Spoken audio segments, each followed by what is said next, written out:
Hello, my dear friends. How are you doing? Hope you are having an amazing day and not having to deal with drama. Ready for new stories I have for you today? Let's go to the first one. And don't forget to listen to the end of the story, guys, to hear my insights. Enjoy the stories. And don't forget to like and subscribe. And of course, don't forget to leave a comment. I'm 24, male, the eldest child in my family. I've been working full-time for the last few years, saving up for my own place while paying my parents a fair share of rent each month to help with bills. We've always had a pretty standard setup. I live in my childhood bedroom. I pay rent. Not a token help-out amount, but real rent, 500 euros a month. I buy my own groceries. I keep to myself. My younger brother, Liam, 22, still lives at home too, but has never once paid rent, never paid a utility bill, never contributed in any meaningful way. He's the baby, the golden child, still finding his feet, according to my parents. And if that wasn't enough, he's also the most reckless person I know. He's drifted from one part-time job to another, quitting every few months because management sucks or the hours are unfair. But the real kicker happened last year. He got his then-girlfriend, Emily, 20, pregnant. When Emily told him, his reaction wasn't shock or fear. It was straight-up hostility. He told her she had to get rid of it because he wasn't ready to be a dad and wouldn't let her trap him. She refused, said she was keeping the baby, and instead of stepping up, he dumped her on the spot. No discussion, no responsibility, just gone. Emily's parents didn't take the news well either. They're extremely strict and, from what I hear, deeply ashamed. They told her that if she insisted on keeping the baby, she could not live under their roof. She tried staying with friends for a while, but eventually she ran out of options and showed up at my parents' door, crying and desperate. Now, I wasn't home when this happened. I was working a night shift. When I got home the next day, I noticed boxes in the hallway. My mom told me that Emily was going to be staying with us for a while. I assumed they'd set her up in the lounge on the couch downstairs.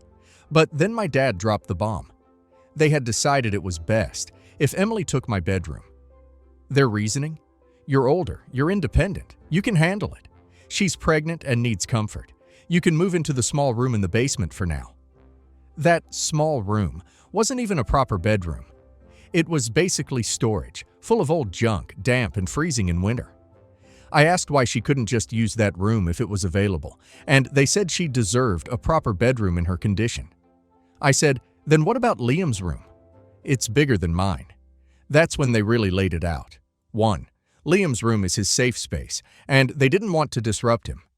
Apparently, Liam has trouble sleeping and needs his setup to stay the same, which means his giant gaming PC, triple monitors, surround sound, and blackout curtains.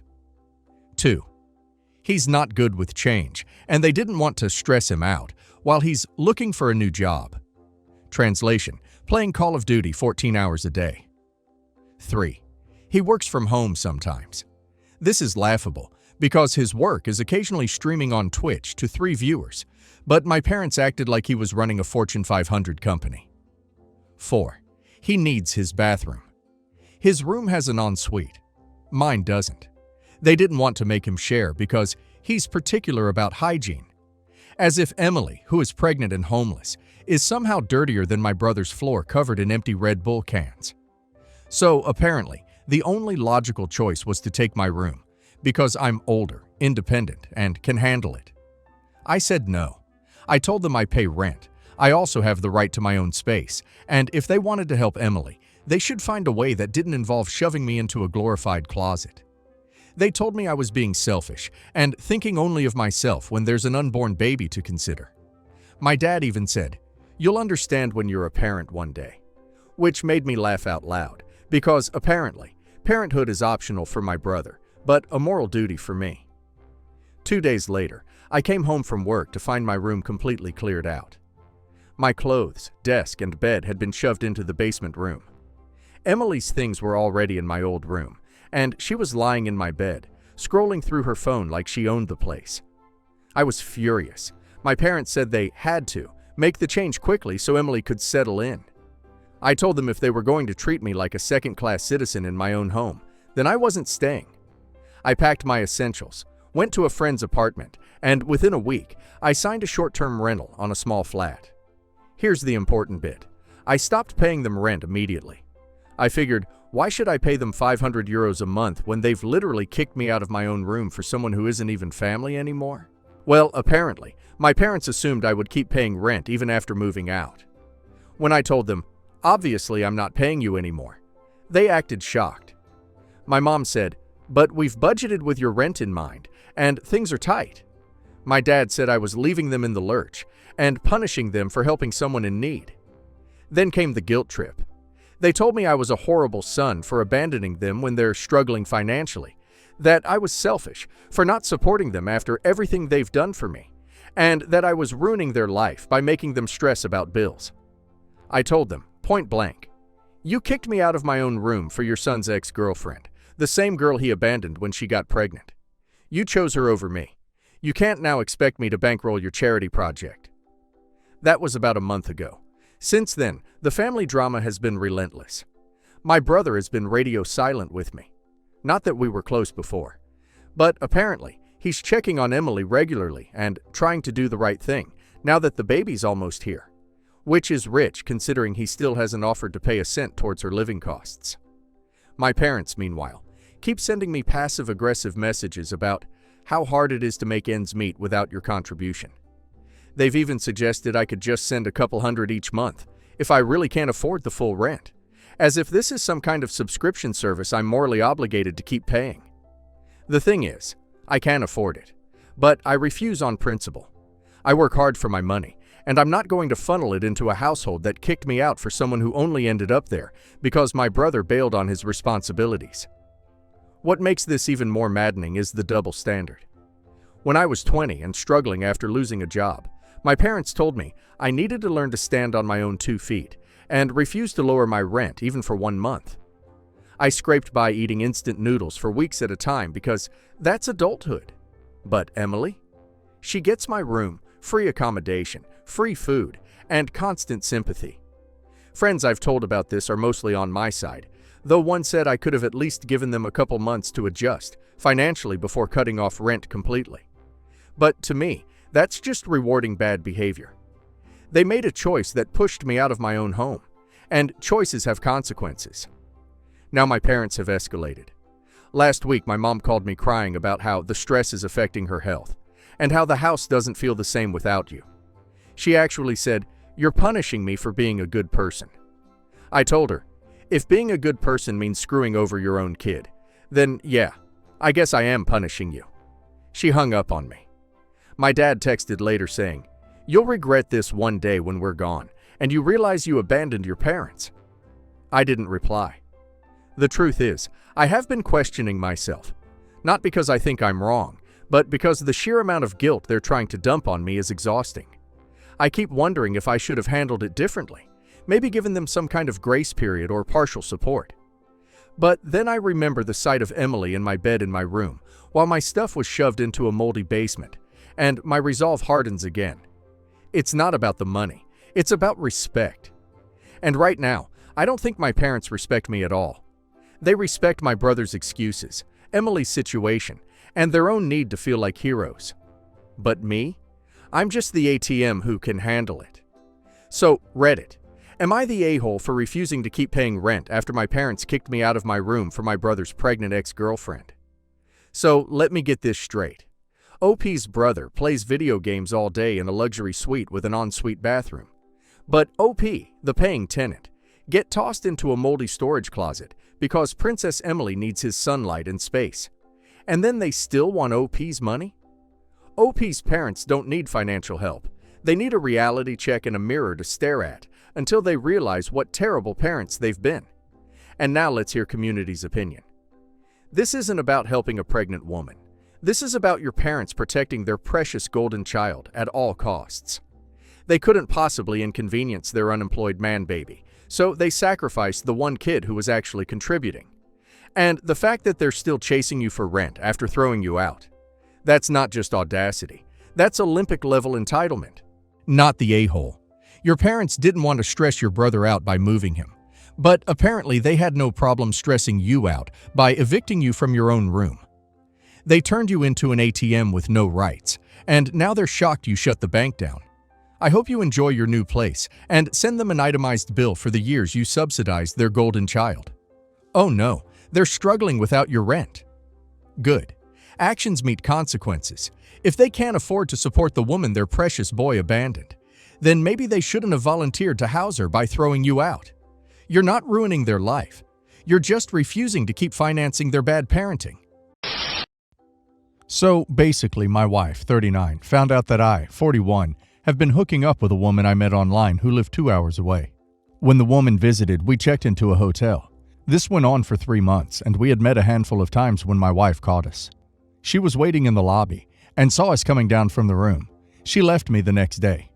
We separated for 8 months, and they were terrible on all of us, especially the children. Male 9, female 7, and female 3. We started talking about getting back together. My wife thought that since our S life wasn't enough for me, and that she was sure I will cheat on her again, we might as well open the marriage. I told her no because I've learned my mistake, but she wouldn't waver. I relented. We decided, she did, not to tell each other the when, where, and with whom. Now, over 2 years later, we're back to normal on the outside. On the inside, I'm dying a little each day. Every time I see her happy, I wonder if it's just her old bubbly self, or if she was thinking of someone. She is a very beautiful woman, and I'm sure she has no problems finding men who want her. Whenever she takes a shower after coming home, whenever she rejects my advances, I think that she has been with someone, and that kills me. I've tried to discuss closing the marriage again, but she shuts these attempts very quickly with the divorce card. Before all this happened, we had amazing S several times a week, but now we've probably done it 4 or 5 times these past 3 years. I stopped asking because the S is painfully bad now. I haven't slept with anybody else because the look on my wife's face in that lobby still makes me sick with guilt. I don't know how much more I can take. I love my wife, and I want to spend the rest of my life with her. Will she ever stop punishing me? Have you ever forgiven a cheating spouse and stopped punishing them? What's going on in her head? My guy, you did this to your marriage. You said you had an amazing S life, but still cheated. You loved your wife and still cheated. Let her live her life the same way you decided you were going to have an affair. Or leave and let her live her life. It was over the moment you cheated, and her wanting open marriage means it's 100% over. She just doesn't want the divorce legal issues. So if you had it so good, why did you cheat? Like you had to have known losing her would be the risk you were taking. Honestly, there's no coming back from this. It would almost be less toxic to divorce so the kids grow up in a household that isn't waiting to explode again. When I was 15, my then 19-year-old stepsister had a baby. She was still living at home at the time and didn't know who the dad of her daughter was. So my mom and her decided I would need to babysit every day after school until someone else got home. This went on until I turned 18 and moved out of my mom and stepdad's house and in with my brother, who was the same age as my stepsister. My stepsister and I were never sisters. We never called each other family or had a relationship built on anything. So I never regarded her daughter as my niece, and I never planned to be an overly involved figure. After I moved out, I saw her 3 times in the past 6 years. I did not have a strong attachment to her, and I certainly never considered her like my own. But my mom and stepsister have hyped me up to her. They have told her all these stories that are simply not true. Stories about me cuddling her to sleep, and how I used to call her my little baby, how I adored her more than anyone else in the world. My mom had taken a few photos of me and her that she had staged at the time. They show her those as they were moments my mom had walked in on. So she has been waiting for this aunt figure who considers her their own child. And when we saw each other 3 times this year, mostly focused on the fact I was having a baby, she was incredibly jealous and angry. The last time was at my grandparents' house. My partner and I were focused on our baby, and she was very emotional in trying to grab my attention. This is when what my mom and stepsister had been telling her came to light. She accused me of replacing her, of my baby stealing her place and trying to push her out. She said I used to do all that stuff with her, and now I didn't, and it wasn't fair. She asked my stepsister to get me to do that stuff for her again. After some questions, it came to light what she was talking about. She wanted me to dedicate myself to her the way she had been told I had. She wanted me to put her before my child. My grandparents told my stepsister to leave, and after some arguing, she did leave with her daughter. Then they asked my mom what the hell she'd been thinking, and what happened from there is my mom called after everyone else had left my grandparents and told me I needed to talk to stepsister's daughter and help them fix the hurt she was going through. I told her it was not my job to fix a problem she and my stepsister created. My mom told me it was about a child, not about them, and I was not being very compassionate. Am I the a-hole? Not the a-hole. While she's right in saying that this is about the child, there's no reasonable way for you to fix what they caused. To be honest, I wonder what exactly they expect you to do. Give up your own baby and adopt her? If your, roughly, 9-year-old niece is that fixated on an aunt she's hardly seen for most of her life, and particularly for most of the life she can remember, something is wrong in her own home. Yes, she needs someone to help her, but that should be a professional. You've done nothing wrong. Of course, it's a bit sad you never formed an actual connection, but that doesn't make you an a-hole.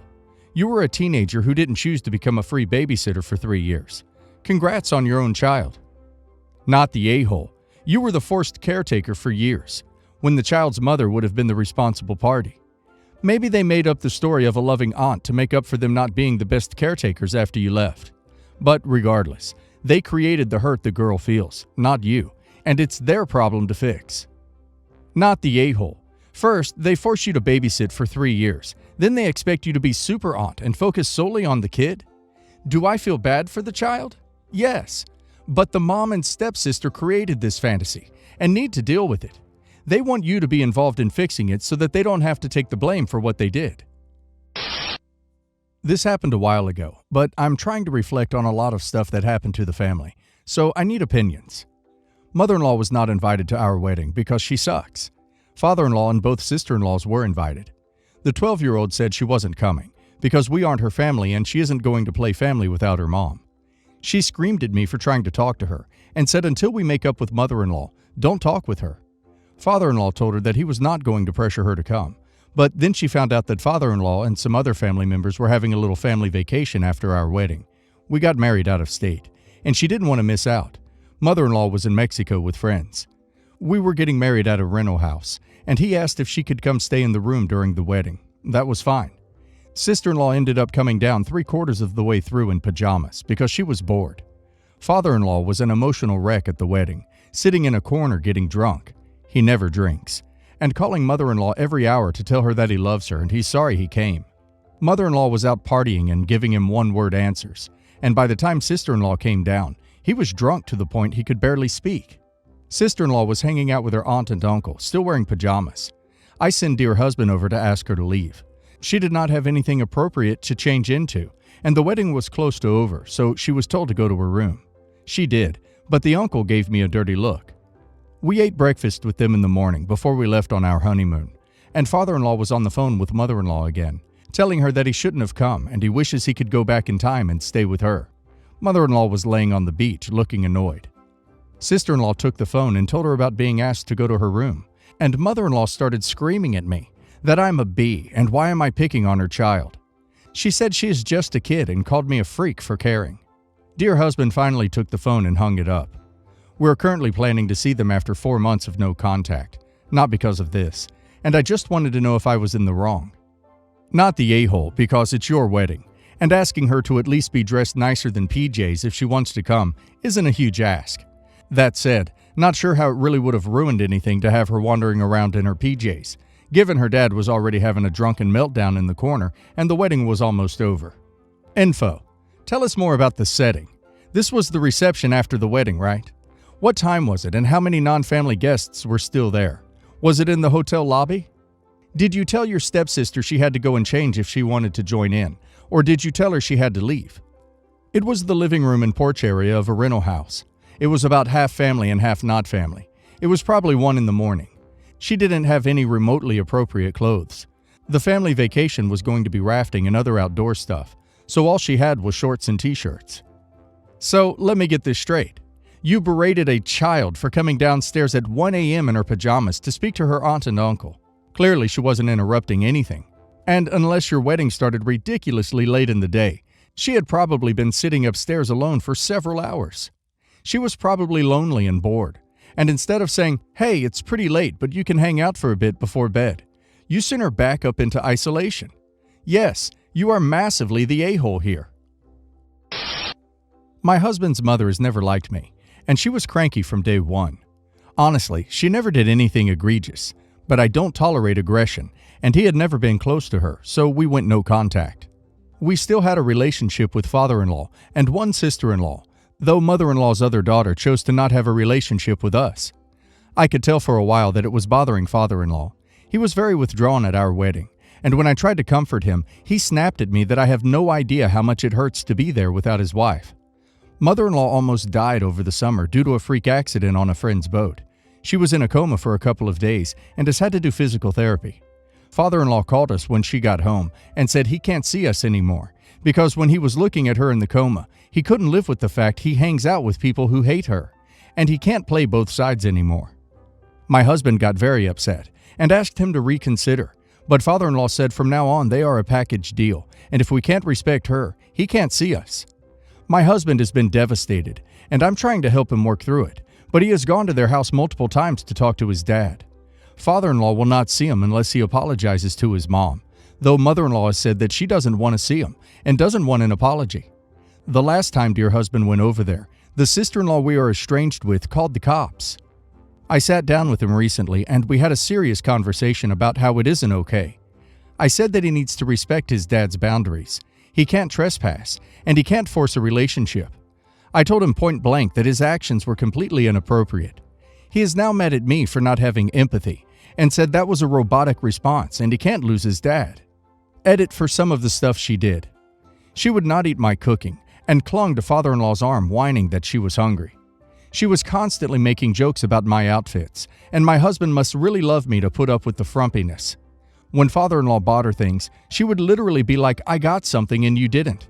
She made jokes about spending all of father-in-law's money because she didn't want us to get any when they died, including sending my husband a picture of a hotel room full of shopping bags and saying your inheritance. She tried to hijack her daughter's wedding and make it a party for herself. She whined and talked in baby talk constantly because father-in-law thought it was cute.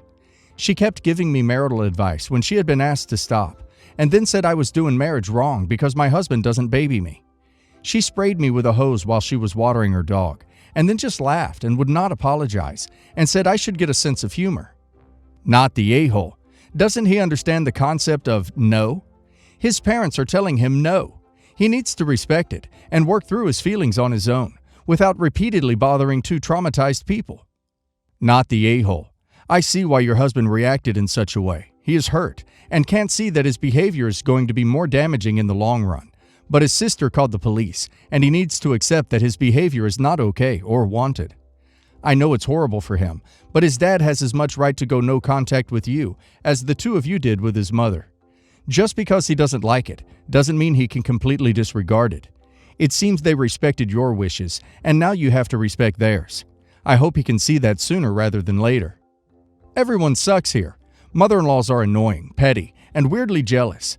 You don't cut contact unless it's actually serious. I could spout off 50 different things my mother-in-law's bugged me about. You should have just kept the peace and ignored her, or went no contact by yourself. Y'all don't have to show up to every family event, and if you disliked her so much that you can't handle the occasional annoying encounter, you shouldn't have married him. I'll never treat my daughter-in-law that way, but I do know if my husband heard of our son mocking me or hating me, he wouldn't want to be in contact either. A good husband will choose his wife in these kind of situations, which your husband and his father both seem to have done.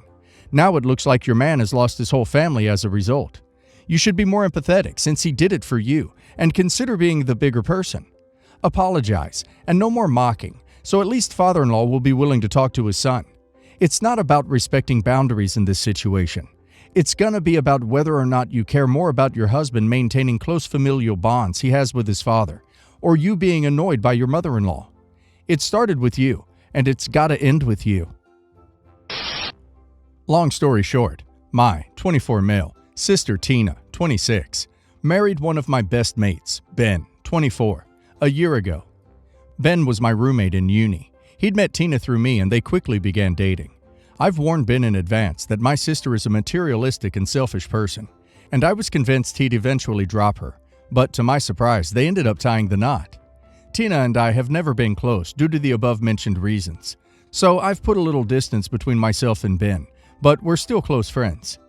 Last Saturday, Tina showed up alone at our father's birthday party, and she barely spoke to anyone the whole time, which is rather uncharacteristic, as she usually can't go a minute without speaking. After the extended family left, I overheard Tina complaining to our mom that Ben didn't show up because they had an argument about how much money she'd spent on Dad's present. I later talked to Ben on the phone, asked him about why he skipped Dad's birthday, and he told me that my sister spent close to 200 pounds on a handmade custom mug set for my dad, even though Tina doesn't even work. I told him something along the lines of, "Don't say I didn't warn you." Today, Tina rang me up and accused me of eavesdropping on her and stirring up trouble in her marriage. I told her I wasn't eavesdropping on her, and it's none of her business what I talk about with my friend. She kept arguing, so I told her that maybe she wouldn't have problems like this if she were to find a job and stop being a money-loving, selfish a-hole, and hung up on her. After work, I found out that Tina and Ben blocked me on everything. I'm pretty sure she pressured him into it. And my mom showed up at my flat and demanded that I apologize to them. I don't feel like apologizing, as I don't think at all that I was the a-hole here. But what do you think? You're the a-hole. You shouldn't have meddled. Ben sold you out. He knew that she was materialistic and didn't work when they were dating, and still chose to marry her. You warned him. He didn't listen. That's his problem now. Not the a-hole. You let your friend know way before. You weren't listening in. She was talking loud enough, and in an area you could hear. Yeah, if she wants to spend that kind of money and not have her husband mad, she should probably get off her butt and get a job. Honesty sucks, and siblings are brutally honest with one another. You're the a-hole, even if you're 100% right about your sister. The reality is that when people we know get married, our relationships with them change. The marriage becomes their primary relationship. That's not a reason to be jealous of your sister. It's about Ben's welfare. He cannot have a happy, stable life if he doesn't respect his wife. He needs to do whatever he can so that his marriage stays stable. Divorce is expensive and stressful, and you shouldn't want that for him. What I'm saying is that you're used to your relationship with Ben where you're just as important as anyone else. But you need to understand that his marriage comes first now. He can no longer say, "You were totally right about her," not even if he agrees with you that Tina has behaved badly in a particular situation.